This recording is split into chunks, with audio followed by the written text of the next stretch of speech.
मित्रांनो, जसं की व्हिडिओमध्ये तुम्ही पाहिलं की त्या पेट्रोल बाईकमध्ये त्या फ्यूल पंपवाल्याने जे आहे ते डिझेल टाकलं.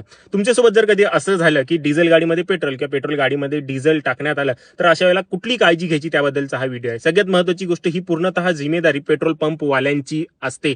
आपल्याला काहीही करण्याची गरज नाही आहे. पेट्रोल गाडीमध्ये चुकून डिझेल टाकले, डिझेल गाडीमध्ये चुकून पेट्रोल टाकलं, तर अशा वेळेला त्या टाकी जी आहे ती पूर्ण रिकामी करावी लागते. त्यावेळेला जो बोलवला जाणारा मेकॅनिकचा खर्च हा सगळं पेट्रोल पंपवाल्यांनाच द्यावा लागतो. कारण की तो रूल आहे. गाडीच्या प्रत्येक टाकीवरती जे आहे ते टाकीच्या कॅपवरती लिहिलेलं असतं की ते पेट्रोल जाईल का डिझेल जाईल. मग ते चुकी कोणी केलेली आहे, परंतु आपल्याला देखील काळजी घेणं गरजेचं असतंच की बाबा तो काय करतो आहे, कुठला फ्यूल टाकतो आहे. कारण की नुकसान जे आहे ते आपलंच होणार आहे, टाइम खराब जो आहे तो आपलाच होणार आहे. परंतु टाकल्यानंतरची पूर्णतः जिम्मेदारी पेट्रोल पंपची असते. तुमच्या खिशातून तुम्हाला एकही पैसा खर्च करण्याची गरज नाही. एवढंच नव्हे तर चुकीचं फ्यूल टाकण्या अगोदर जेवढा फ्यूल आपल्या टाकीमध्ये होता तेवढा फ्यूल पेट्रोल पंपवाल्यांना फ्री ऑफ कॉस्ट आपल्याला देणं भाग असतं.